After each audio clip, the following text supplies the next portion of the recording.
Bom dia, Soco Matinal, seu programa de macroeconomia, geopolítica e mercado financeiro aqui no Spotify e no YouTube para quem gosta de ver a gente.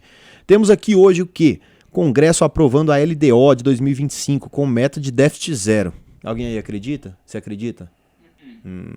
Enfim, e a gente vai explicar aqui para você hoje, para sair desse programa entendendo o que é a LDO, o que é a PILOA, o que são essas três leis orçamentárias aí que fazem a composição da economia política do Brasil. Também temos aí o Federal Reserve, né, o Banco Central dos Estados Unidos da América, que corta os juros e eleva projeções de inflação para 2025.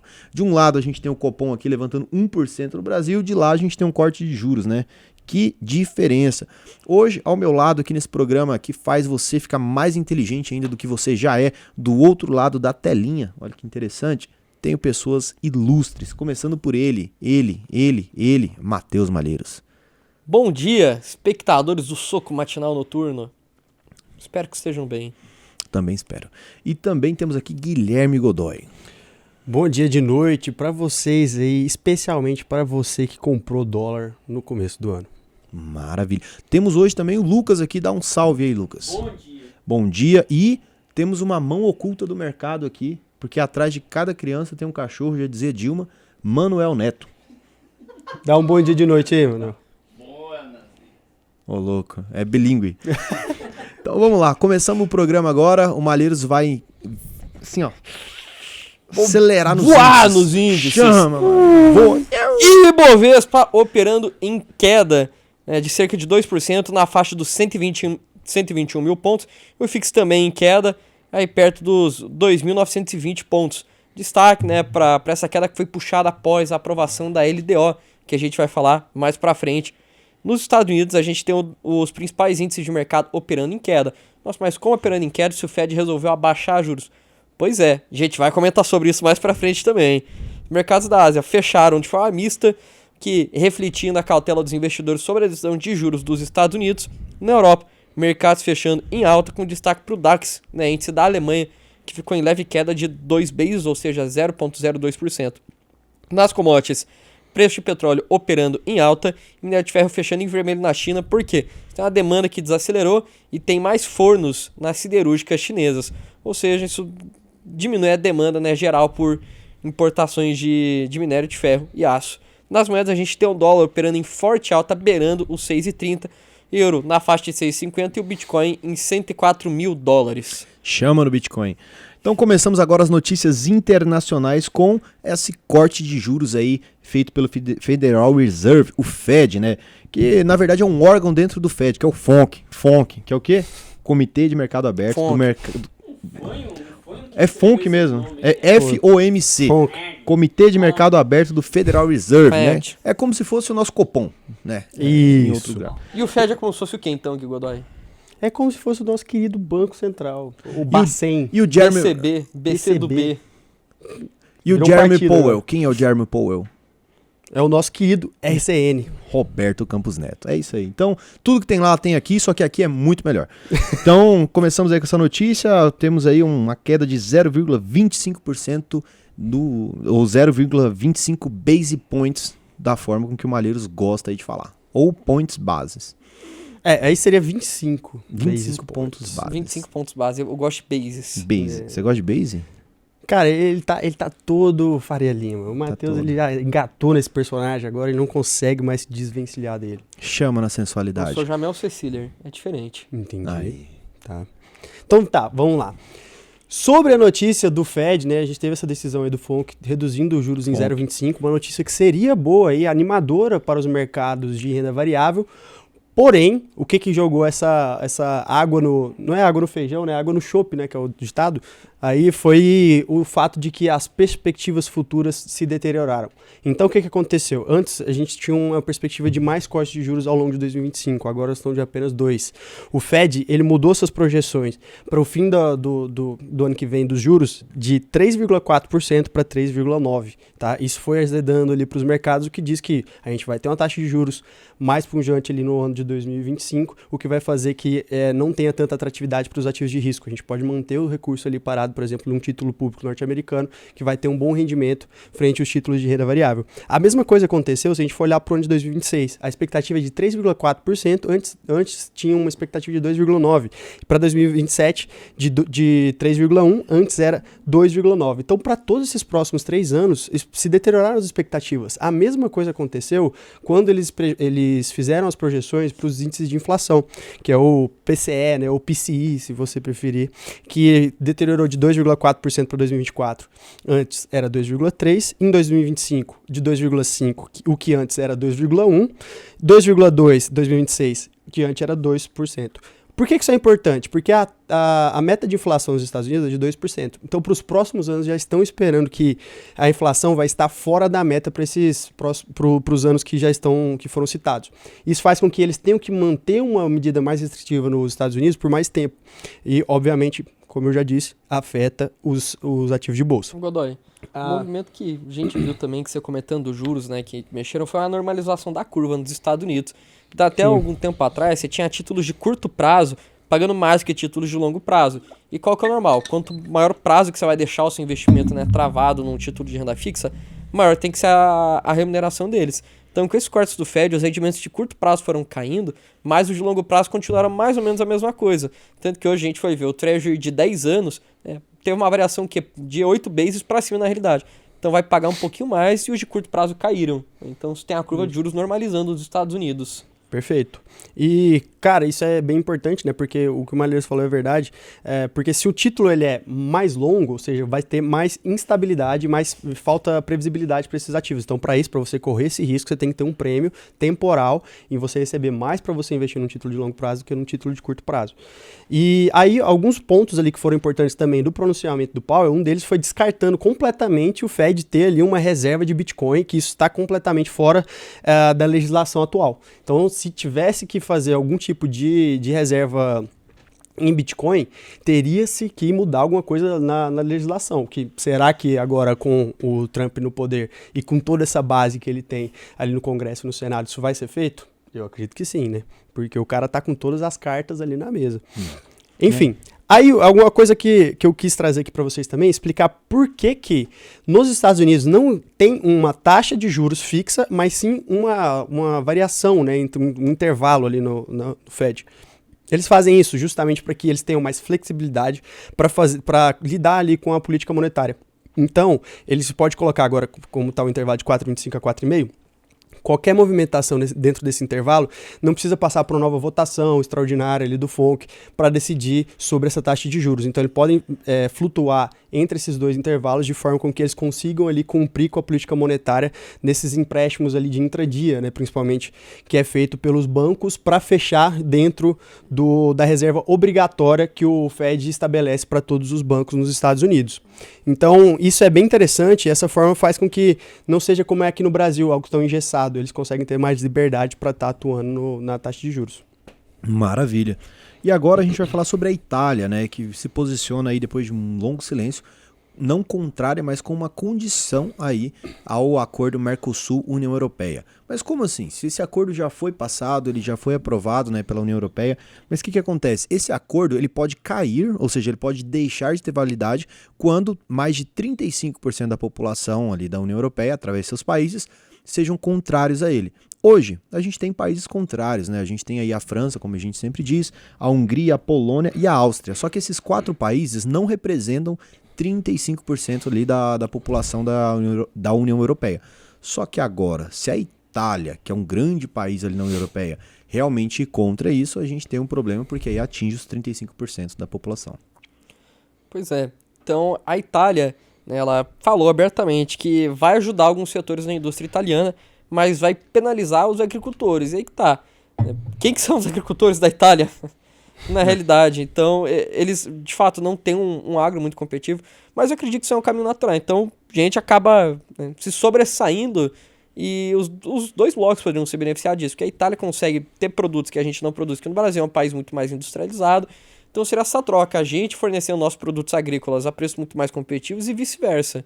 Então, seria um acordo benéfico, né? Só que é possível você ter um lobby ali da indústria dentro da Itália, o que é normal em qualquer governo, né? Veja a França, por exemplo, tanto de protesto que teve de agricultores franceses, para conseguir fazer com que a França virasse contra esse acordo.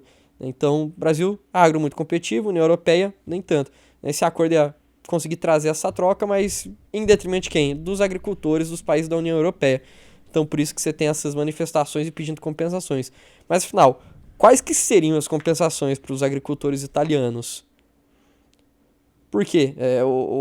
De fato, o que a gente mais vai vender para lá são produtos agrícolas com esse acordo. Então, é um pouco difícil ser flexível nesse sentido. Talvez seria um subsídio ali do próprio governo italiano para como um bolsa agricultor ali. Algo nesse sentido. Não tem como que você vai competir com o agro brasileiro com uma terra igual a Itália, não faz sentido nenhum. O Brasil dá um pau neles. É verdade. Então é isso. Indo para notícia nacional agora, começando com a aprovação aí da LDO de 2025, né? Então o que é a LDO? É a Lei de Diretrizes Orçamentárias do Governo. Pois é, e antes de tudo, qual que é a diferença do Plano Plurianual, o PPA, a LDO e a LOA? Então, o Plano Plurianual, ele tem validade aí para 4 anos, e ele tem que ser constantemente revisado e vai dar um direcionamento a médio prazo de para onde que você vai direcionar os investimentos do país. Com a LDO, que é o que foi aprovado hoje, você tem uma noção de, beleza, para o ano que vem, a gente tem que direcionar os gastos para essas áreas. Então, eu falei das prioridades, basicamente, e com a LO ok, a gente tem que investir aqui em saúde, por exemplo. Como que a gente vai investir em saúde? E aí que você parte para a execução. Então, a gente tem que o plano, o PPA está lá em cima, com base no PPA você vai elaborar a LDO e com base na LDO você vai elaborar a LOA, que de fato vai executar os gastos da União. Malheiros, posso resumir para uma criança? Claro. Então a gente tem o PPA, que é assim, a cada 4 anos o governo fala, vou colocar o dinheiro ali. Aí você tem o LDO, que foi aprovado agora, que ele diz assim, vai ser mais ou menos ali nesse ano, dentro dos 4... Para 2025 é mais ou menos assim. É, mais ou menos assim. E aí depois a gente vem ali com a LOA, ou tem gente que chama de PILOA, né?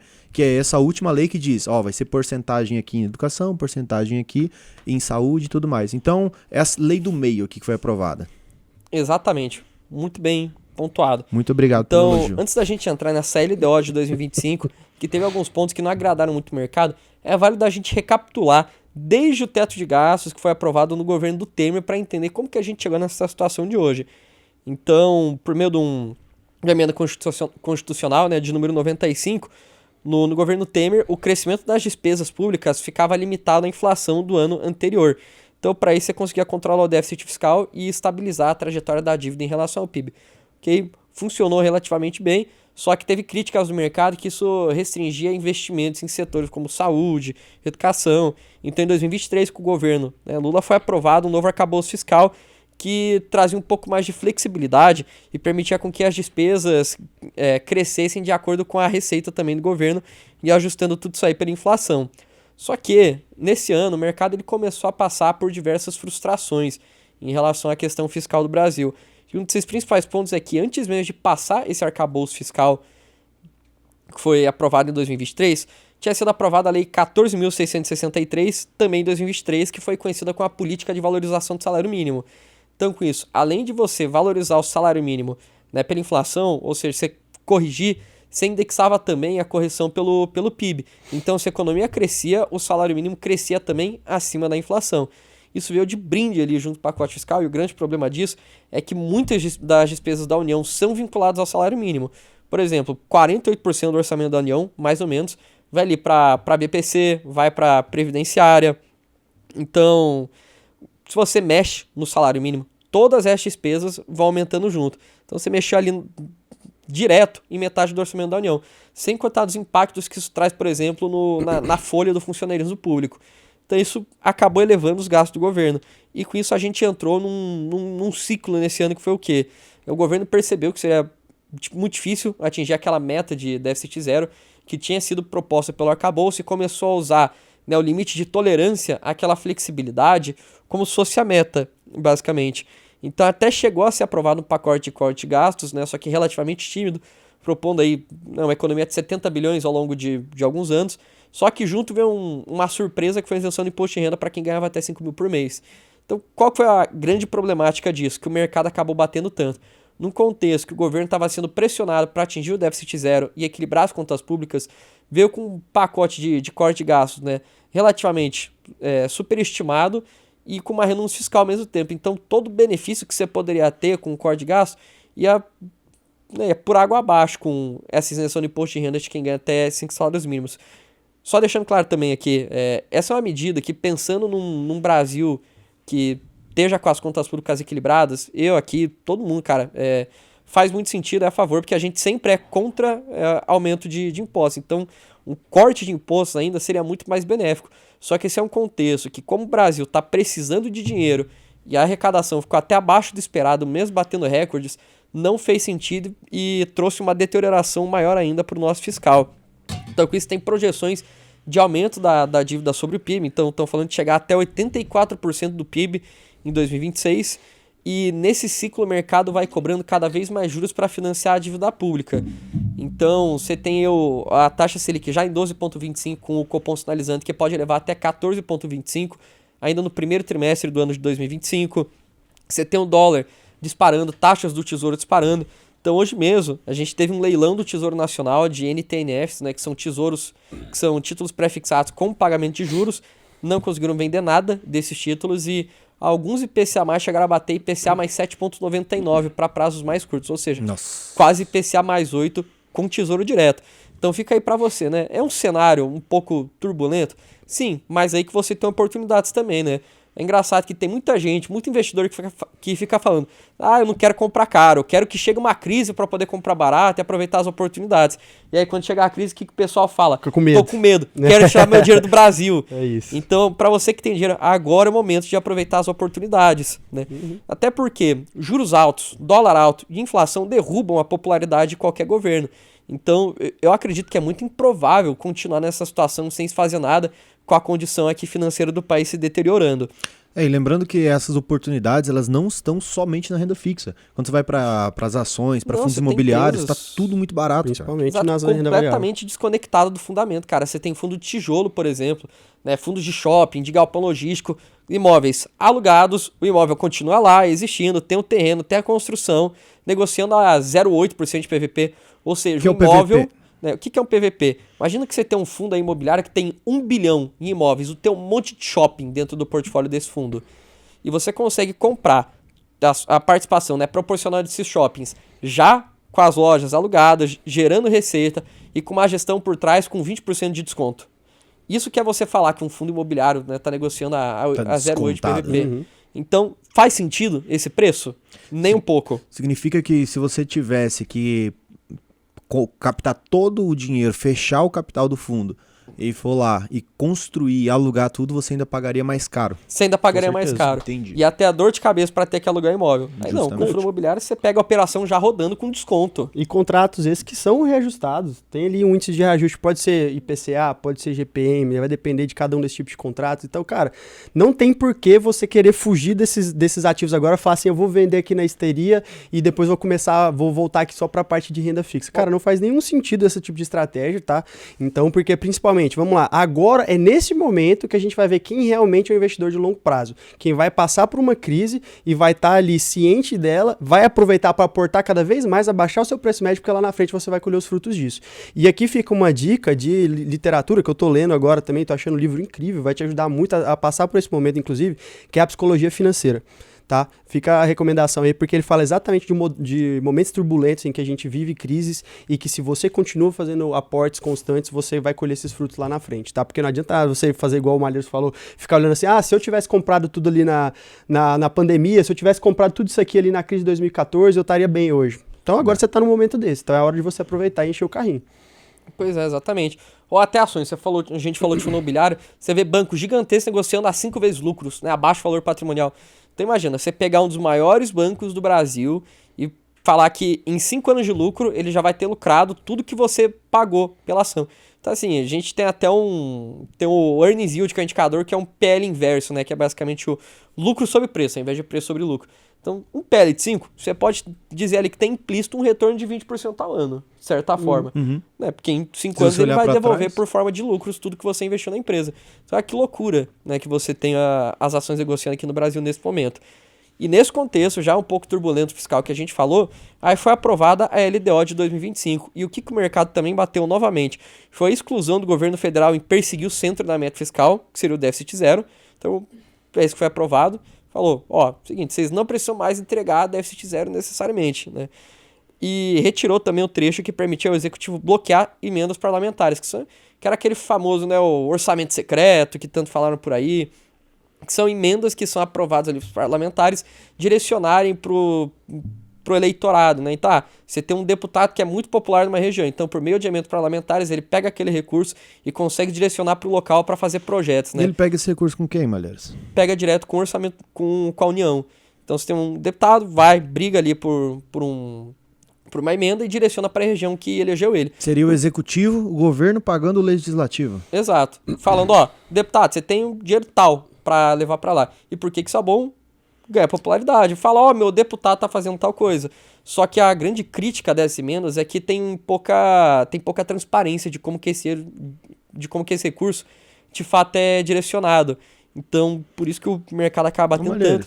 E às vezes o governo só fala, tá aí dinheiro. Mas então o que você está querendo dizer é que se o executivo, no caso, o presidente da república, ele quer passar algum projeto de lei, ele pode literalmente comprar um deputado, Exato. um senador?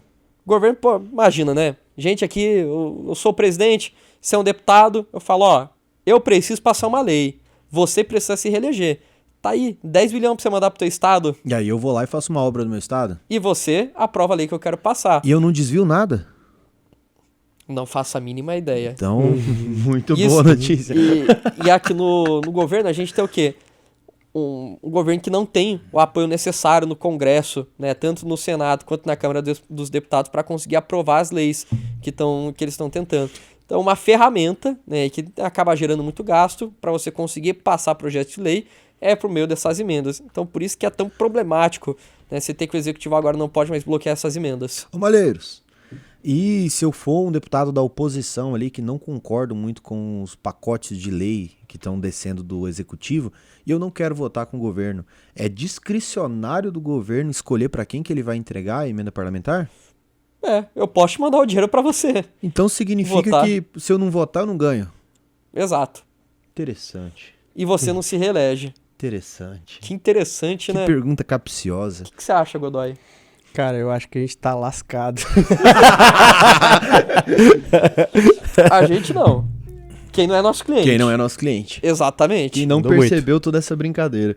Então, para quem não é cliente da UVP e tem acima de 500 mil investidos aqui, ó, nessa câmera agora, os meninos podem cuidar do dinheiro de vocês aí, caso vocês venham para o UVP Capital e caso tenham capital suficiente para vir para o UVP Capital. Justo? Então agora vamos fazer a leitura. Tem algum comentário ainda da notícia? Encerrada a notícia. Encerrada a notícia, então. Siga o voto do relator. Mais alguma coisa? Finish him. Então, vou agora pra quê? Manuel, você imitou o personagem errado. Você imitou o Scorpion, mas você é o Sasuke, todo mundo sabe. É verdade. E outra, o Sasuke desceria o cacete no Scorpion. Todo mundo sabia disso. Desceram o Sim, cara, imagina com o Sasuke certeza, com o Suzano. E mandando a materaço Imagina, ainda no Scorpion. imagina a Suzano contra a Clabin. Aí depende. A Clabin é mais diversificada. Clabin ganha. Em valor patrimonial. Clabin é mais diversificada. Justo. Tipo de papo de maluco foi esse agora. Então, beleza. Agora vamos fazer o quê? Ler os comentários do vídeo anterior. Eu separei alguns aqui, quero a ajuda dos meus comensais aqui pra gente conseguir fazer a leitura. Que é da Isabela Mello, que disse: meninos, estou desde o dia 13 no Caribe brasileiro, abre aspas, de férias.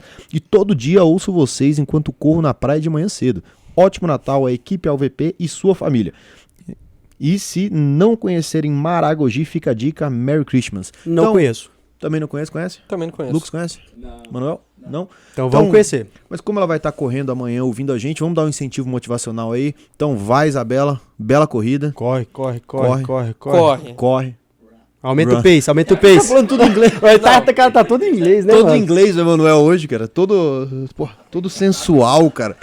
O Emanuel tá sensual, cara. Então vamos lá. Agora, o Pedro do Pixaí, que a gente conheceu ele lá na baguncinha. Eu já conhecia. O cara de Pedro boa. Pixaí, Muito gente gente boa, boa. cara. Ó, Um abraço é aí, fera. Pedro do Pixaí. É muito Ele ficou ali ó, na Ó, mesinha dele, ele ó. disse só que no- vai virar nosso cliente, hein? Aí o Pedro sim. Pixaí. Estamos no aguardo. Estamos no aguardo. E Pedro, aqui, eu ó, lembro só da nossa conversa, eu tô te esperando. Ele pegou um próprio lounge, né? Ele fechou a mesinha não, dele eu lá vi. e ficou lá, ó, Ele safezão, cara. colocou um copinho ali, fechou e ficou assim, Fechou, ó. cara. Ó, Ficou ó. lá, ó, safe, ó. Só aqui, ó.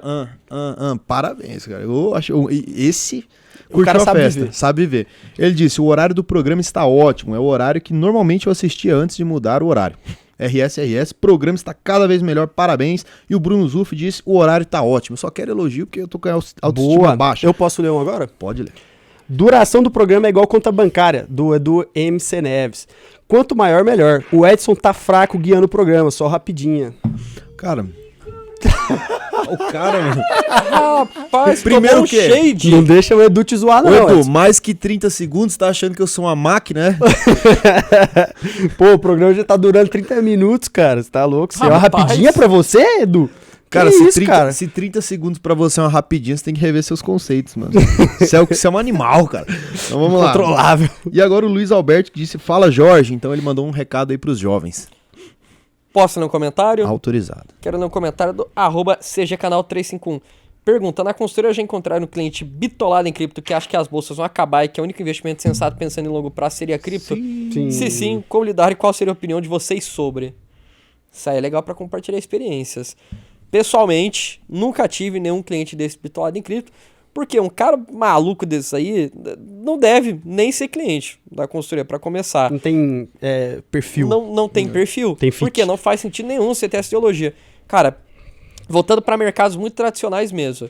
Qual que é a ideia de você fazer um investimento? Você vai fazer uma aplicação em algo que de certa forma está relacionado com o fluxo de caixa, que gera dinheiro, que gera riqueza. Então você compra a ação de uma empresa que ela gera empregos, que ela vende produtos, vende serviços e isso gira a economia de um país.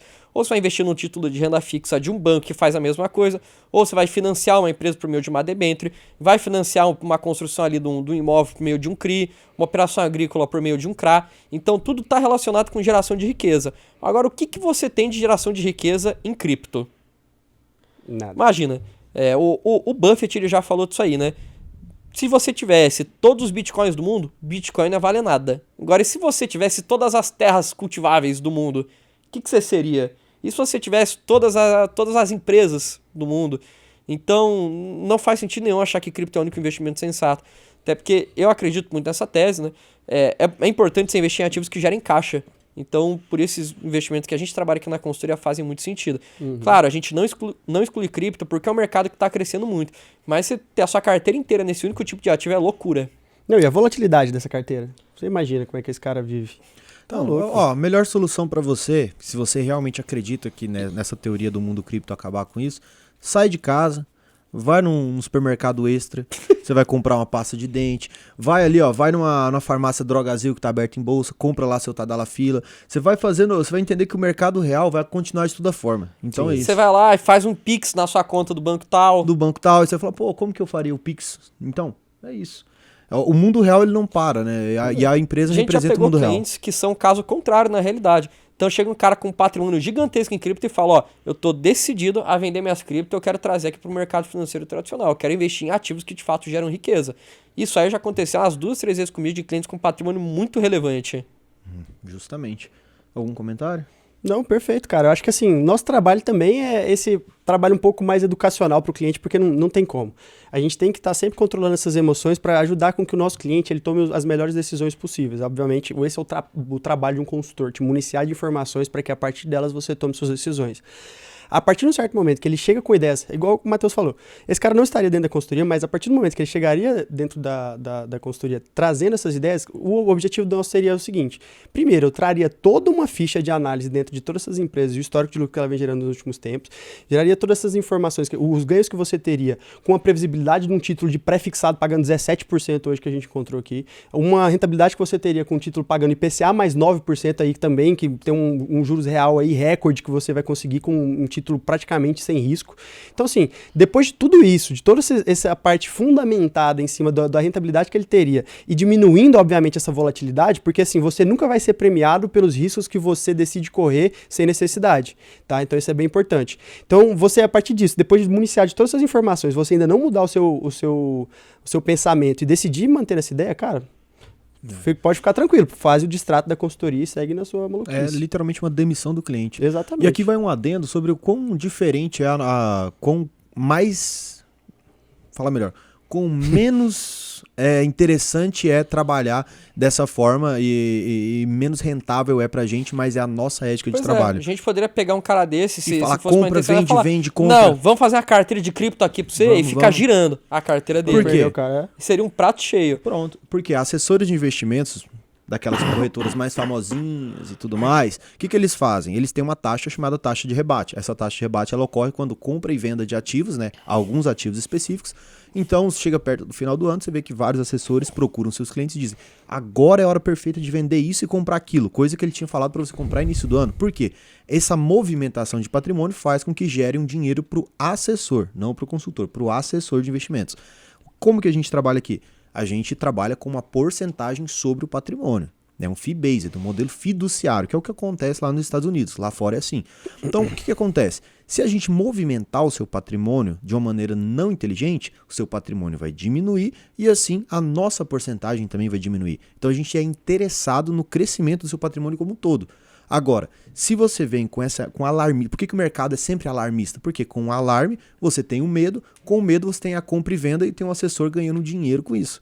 Então, o trabalho que os meninos fazem, principalmente de manutenção da carteira como não é nada... É a parte mais sem graça. Você tem que convencer a pessoa de que não fazer nada é a melhor alternativa. Exatamente. Entendeu? Então, não, é complexo isso, né? E com isso aí eu já tive que rejeitar cliente. Então, um dia eu falei com um cara, tinha um patrimônio também considerável, e falou: ó, quero começar a levar um recurso aí pra vocês, mas eu tava vendo aqui essa tese de petróleo, tá tendo guerra, acho que o petróleo pode se valorizar, então eu procurava um produto para investir em petróleo. Aí eu tô com medo aqui do Brasil, eu queria um produto, ele falava bem com esse termo, um produto para se expor ao dólar. Então você vê que é um cara que tava muito acostumado com esse modelo de assessoria. Então mesmo explicando pro cara que não fazia sentido nessa metodologia, né, para condução de patrimônio a longo prazo, ele não entrou na cabeça dele. De certa forma, eu tive que recusar o cliente, porque não fazia sentido. Seria um prato cheio, vamos dizer assim, para qualquer assessor que não tem ética. Então ia ficar girando a carteira dele, ganhando um monte de comissão, e a gente recusou um cliente desses. É isso. Então agora vamos para as notícias não tão irrelevantes aqui, né? A gente tem o quê? A gente tem a Kioxia, a Holdings. É Kioxia ou Kioxia? Boa pergunta, porque é um nome japonês. Então vamos chamar de Kioxia. Então a Kioxia Holdings, né, a fabricante japonesa de chips, viu suas ações aí subirem 10% no seu IPO, né? O que é um IPO, Godoy? Para o público leigo. É a oferta pública das ações quando essa empresa decide abrir o seu capital no mercado. Maravilha. Então, fechando... pra onde que vai o dinheiro do IPO? Pro bolso da empresa fazer seus projetinhos. Seus projetos. Chama. Ou o sócio remunerar os acionistas. É cash-in. Isso aconteceu, inclusive, nesse caso. Então isso é bom até falar. Existem duas formas de captação de recursos. Pode ser cash-in ou cash-out. Cash-in é quando o dinheiro entra para a empresa e a participação com lucros ali vai em algum momento vir para a parte societária. Ou cash-out é quando você vende uma parte societária, pega o dinheiro direto para o bolso e aquela nova pessoa que entra numa empresa que ela não teve nenhum boom, crescimento, mas agora é dono da empresa. É muito comum, principalmente em startups. Exatamente, aconteceu isso porque a gente tem duas empresas que elas eram grandes acionistas aí da empresa, que era a Bain Capital e a Toshiba Corp. Então, assim, eles pegaram a parte desse de recurso que veio do IPO, colocou no bolso e diminuiu uma participação relevante ali.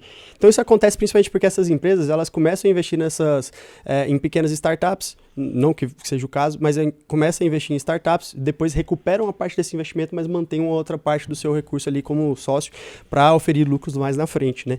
Então esse caso é interessante principalmente porque já está demonstrando claramente aí esse franco favoritismo para empresas que trabalham na parte de chips, né? Principalmente voltados aí para a parte de inteligência artificial. Então, a empresa agora está sendo avaliada em torno de 863 bilhões de ienes, ou em torno de 5,62 bilhões de dólares, tá? Então, uma empresa bem robusta. E, cara, essa empresa ela trabalha aí produzindo alguns chips de memória que são utilizados em smartphones, em computadores e em alguns outros dispositivos, tá?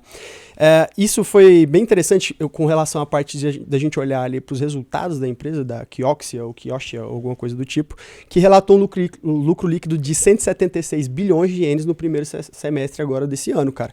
Então já mostrando aí que ela teve uma franca recuperação depois de um prejuízo que aconteceu no mesmo período do ano anterior, e é uma recuperação que foi acompanhada de um salto de 85% na receita para 900,9 bilhões de ienes, e mostrando aí que a empresa, desde o seu IPO, ofereceu um total de 82,7 milhões de ações, que já incluíam 21,6 milhões de ações recém-emitidas. Então, no momento dessa listagem, a Toshiba, que eu já havia passado ali, detinha uma participação de 32%, e a empresa japonesa Hoya tinha uma participação de 3%. Cadê o Manuel pra imitar o isso. Sasuke? Você quer fazer uma participação aí, mano? Por que você tá falando em outra língua, cara? Desde o início. Gente, tinha que ter um microfone do Manuel hoje, vocês vão ver.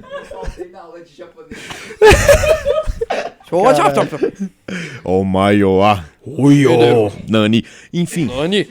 Então agora a gente vai pro... um adendo. Olha como que esse programa foi bom, quanta coisa você aprendeu de forma gratuita. Se inscreve, por favor, no canal. A gente tem vamos fechar os 30 mil, galera. Pô, a gente vai parar sexta-feira, até porque quem fez no ano, né? Então, a gente queria fechar aí com a marca de 30 mil pessoas, a gente tá com... Falta 400 e poucas pessoas. Pô, então, compartilha isso aí, manda pro seu amigo lá pra ele parar de ser menos inteligente, pra ele aprender um pouco mais conosco. Manda lá, compartilha. Faz esse favor aí pra gente aí. E... outra coisa, o recado final hoje foi o seguinte, a gente tem um Instagram chamado AVP Capital, né, onde a gente também faz um pouco de conteúdo lá e tudo mais, mostra um pouco dos eventos que acontecem, e hoje foi um dia muito especial, que foi gravação de criativo, e alguém teve uma ideia genial ali, alguém de colocar um Papai Noel de vermelho, e outro de verde, no caso eu sou o vermelho e ele era o verde, e aí eu tinha que receber um golpe de judô do Malheiros. Cara, então, eu já recebi, não recomendo. Então, se você aí quer ver esse criativo que vai rodar na UVP Capital, vai no Instagram, a UVP Capital. Lá você vai ver essa coisa genial. Cara, muito bom. E se você quiser ver o Godoy tomando golpe de judô, é só você ir pra uma festa que eu esteja alcoolizado e o Godoy Cara, deixa eu explicar essa história aí rapidinho, antes de acabar o programa. A gente estava lá, curtindo o quê? Todo mundo bêbado, belezinha, aproveitando a festa como pessoas normais. Do nada, o Malheiros começa a dançar jogando a bunda. Ele começou jogando a bunda, assim. E aí, mano, ele só simplesmente, no mesmo modelo que ele tava fazendo isso, ele jogou a bunda e depois fez assim, ó. Foi o mesmo golpe. Foi o mesmo golpe E eu caí no chão, mano, igual um pacote de batata. E eu olhava pra cima, desacreditado. Eu falava assim, eu não tô acreditando que eu tô no chão, jogado pelo Malheiros, com o joelho ralado na festa da empresa, mano. Juro por Deus, mano, foi a coisa mais humilhante que eu já passei dentro dessa empresa. Eu tava ensaiando pro criativo com o Edson. Você não sabia. Na verdade, eu tenho um adendo. O Malheiros estava em defesa, uma retratação aí que contra várias motos. Por quê?